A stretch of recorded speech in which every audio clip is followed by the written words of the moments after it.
Hello everybody, welcome back to Forza Horizon 4 with another rally car build, but I don't know what I'm building. I would like to use this Aventor. It's very fast. It would be probably awful to drive because it has 1,800 horsepower and drag tires on it. But what we're actually going to use is the auction house. We're going to go search any car and the 17th vehicle, provided it is eligible to run, it's in the class and all everything. We will use that.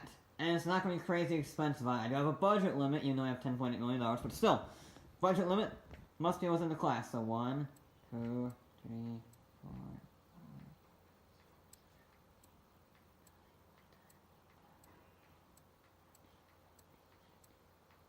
5. Alright, so that's the 16th one. That would be pretty solid, and the 17th one is... Not that, the 17th one is... Lamborghini Countach. Might even be able to pick this one up for cheap if I can buy it in time. Come on, come on, come on. I want the Countach. Give me the Countach, that's... Could actually be rather good. Aha! Will I win the Countach? I would really like... That's not the right one. Can I please keep my Countach as 25 grand? This may actually be fantastic, or it might be awful. Yes! That's a pretty good deal, actually. Alright, we got the Lambo for just 25,000 credits on my ad. That's not too bad. I did not expect it to be that easy. But I will take a Lamborghini Countach for 25 grand. That's a pretty darn good deal. Now we must build this up to the top of S1 class. I would assume we can use the standard V12 from the car. We're already midway through A class. Can you claim the car? Thank you. Was not wanting to claim the car. I will have to redo any tuning to set it to default just in case. And I just so happen to be on Lamborghini. I think it was destined, you know? I think it was destined. So, that's a bit of irony right there. Now we will need to, again, reset everything so it is untuned, because you never know what they did to this vehicle. So we're going to have to, yeah, reset it to default. Yeah, reset. It's stock, but I just want to make sure. I want to make sure it fiddle with tuning or anything. That is my main concern. Tuning, again, reset, just don't want anything. I want it to be, not, that's too far back, too far back, too far back, there we go. Alright. We're just curious, we can have the Ferrari V12 in it, we already used that. We're not going to use it. All-wheel drive, so it's actually a relatively light car, just 3,600 pounds. Have front wing on it. Oh, I have to get rid of the Delta Wing. I don't want to get rid of the Delta Wing. It's cool. But we want downforce. So I'm sorry, Countach. I'm sorry. But we need that. We need rally tires. 235s on the front. Those are piddly tiny tires. Those are not. Those are 355s on the rear. There you go. There you go. Those are less important. We are going to put the diff on while we're here. We're already in S1 class. We haven't even touched the handling yet.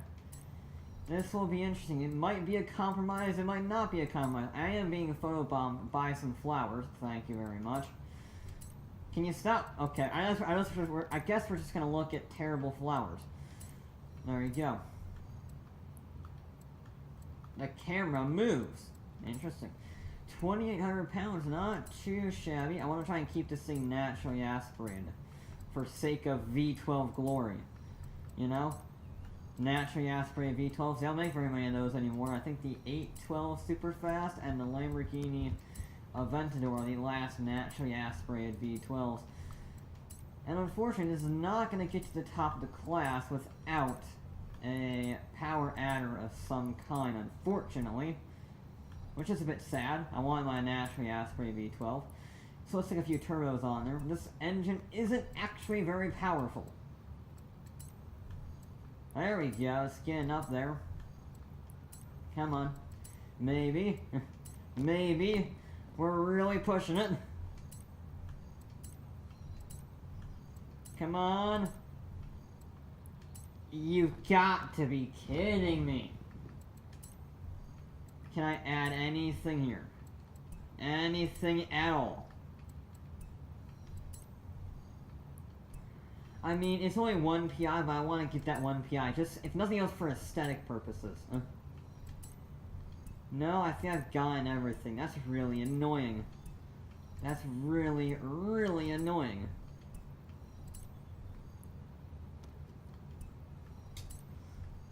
Well, there you go. 750 horsepower, 550 foot-pounds of torque, weighing just 2,900 pounds. This Lambo will have to be pretty good through the corners if it wants to do well. Okay. Wow, that was close. The Countach first run. I don't know. This will be our second natural stock engine supercar, if you will. We had the Espargaro, which had the record for a few episodes, longest so far.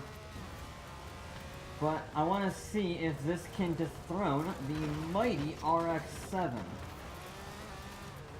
Now, big Lambos were notoriously difficult to drive because, well, they're big Lambos. That's not how you take a corner. So, we'll see if that is still the case with all-wheel drive, but more power. And of course, it still has a standard engine, which means we are in the ideal zone, if you will. It's got decent weight, but not too little weight, like the Maverick. Doesn't have too much. I screwed that corner up royally. Not a very good first run. Not a very good first run, I will be particularly honest. Well, it's not very fast, I will give it that. I thought I could brake later there, and I could not. I was trying to carry some speed. Carrying speed was a bad idea. Seems pretty good handling though. The brakes are actually very good. Handling's also fantastic. But yeah, the speed is lacking. Speed is quite lacking. I say lacking. It does get a significant amount of understeer. You might expect that, considering it just has the piddliest tire ratio I've ever seen on a car. 2 3.5s at the front and 3 5.5s at the back. Not exactly what you would call a balanced tire setup. So, I don't know what the designers of Lamborghini were thinking of, other than doing more cocaine, but that was not a good idea. The brakes are not as good as I thought they were at the beginning of the run, I will be honest. They leave a little bit to be desired. Not a very good run. 147. Ugh. Not very good at all. Alright, second run. We're gonna try to make it a little more clean. That's the goal anyway. The brakes are my main complaint with this car. That's my main complaint with it. Other than that, it's not too shabby. It's just kind of slow and doesn't really have the brakes required for some of these like high-speed sections, which is important, but maybe not as important as other tracks we've been on. I keep messing up that corner. How do I keep messing that up?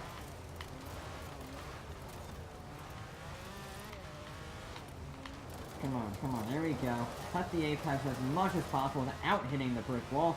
A little bit of hairpin, handbrake around the hairpin. There we go, that's English. There we go, carry good speed through there. Brake it, get some good exit speed. Good. I mean, it's a better run. It's not much better, but it is better. Come on, turn. Thank you.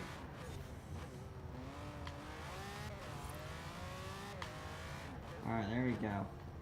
It likes that corner a lot. It does not. It likes these few corners. After that, it kind of just hates everything.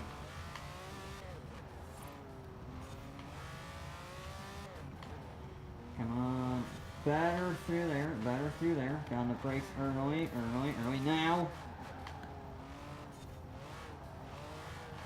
There we go. Look at that. was spectacular. I'm concentrating a lot here because I'm trying not to do that. Not trying to understeer, go into checkpoint. Ooh, that was close. That would have been very, very annoying. Alright, brake earlier up here. There we go. We don't run wide on the corner, we carry decent speed through there. Not, ooh, good two-wheel action there.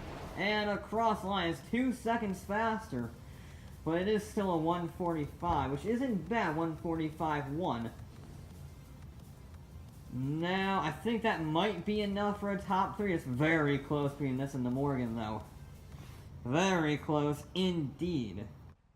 Okay. Here we go with the final attempt for the Countach.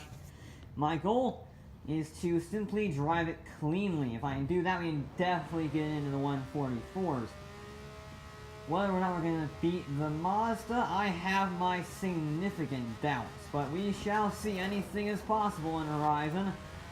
Sometimes you get absolutely amazing runs, and sometimes you get crap runs. That's just what happens. That is just what happens. Sucking in a little bit more than I wanted to, but it does keep us out of the wall, which is, well, much more preferable. Not hitting the wall is always good, as opposed to hitting it, you know. Now, we need to straight line it, don't get too close, because that will result in a very dead car, carrying very good speed through there, almost 90 miles an hour. Heading down the fastest section, arguably, 130. Down look nice and easier on the corner.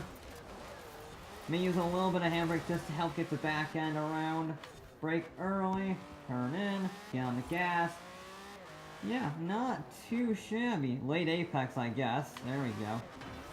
Yeah, not my best run through there. But it is still clean. It's no major mistakes, just some running wide antics.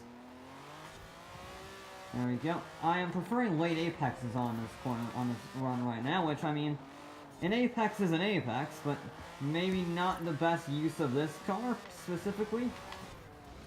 I got so lucky there.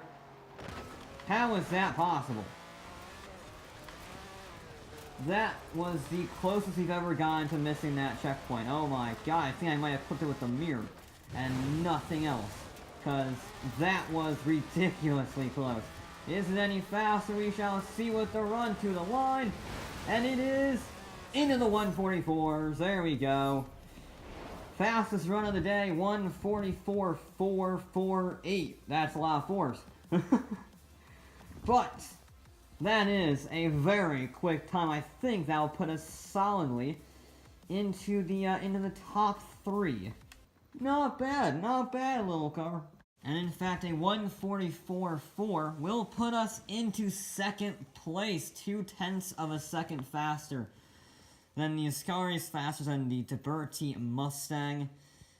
Yeah, that was a good show on that final run. I was expecting a few tenths. I was not expecting 0.7 of a second, but pretty good job. You just gotta keep it clean. If you can keep it clean with that car, you can do, well, wonders. As this pretty much shows very elegantly. Because it doesn't have as much power. I mean, 750 is a lot, but the acceleration does not help. The acceleration is a bit lacking sometimes. And yet, it manages to be faster than a fair few vehicles. I mean, more power with less weight. And better acceleration in this, and it still goes faster than that is the handling. The handling is pretty good. It has understeer occasionally, but overall, it was able to claim second place. So that is going to be it for this episode of Forza Horizon 4. I'll be back with more.